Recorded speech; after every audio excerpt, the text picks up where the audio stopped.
હાલ બાળકોને mobile phone આપતા વાલી માટે એક ચોંકાવનારો કિસ્સો સામે આવ્યો છે।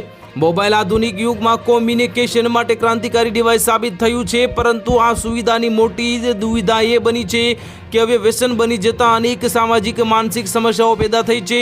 હદ ત્યાં થઈ છે કે 1-2 વર્ષનું બાળક પણ તેનું વ્યસની બનવા લાગ્યું છે। હાલમાં જ ઉત્તર પ્રદેશના હમીરપુરમાં એક ચોંકાવનારો કિસ્સો બહાર આવ્યો છે, જેમાં 3 વર્ષની બાળકી મોબાઈલની લતનો શિકાર બની ગઈ હતી અને તેના માતા પિતાના જણાવ્યા મુજબ બાળકી લગભગ 13 કલાક સુધી મોબાઈલ ફોનનો ઉપયોગ કરતી હતી અને તેની પાસેથી મોબાઈલ છીનવી લેવામાં આવે તો મારપીટ પર ઉતરી આવતી હતી અને તેના પિતાના ગત રાત્રે જ ફોનનો ઉપયોગ કર્યા બાદ તેવો વ્યવહાર બદલી ગયો છે।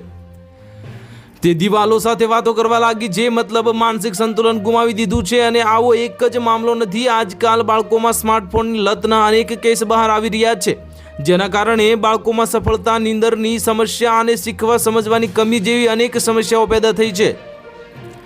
બાળકો માટે કેટલો જ સ્ક્રીન ટાઈમ છે હવે તે હોવો જોઈએ અને અમેરિકન એકેડમી ઓફ પીડિયાટ્રિક્સે કેટલીક જરૂરી ગાઈડલાઇન્સ આપી છે, જે મુજબ અલગ અલગ વયના બાળકો માટે સ્ક્રીન ટાઈમ સીમા નક્કી કરવામાં આવી છે।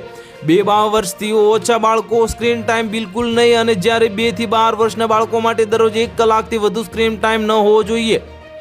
તો હાલ માટે એટલું જ, મળીશું નવી અપડેટ સાથે। જો તમને વિડીયો પસંદ આવતા હોય તો વિડીયોને લાઇક કરી દેજો, ચેનલને સબસ્ક્રાઇબ કરી બાજુમાં આવેલા બેલ આઇકનને દબાવી દો, જેથી તમને આવા સમાચારની અપડેટ મળતી રહે।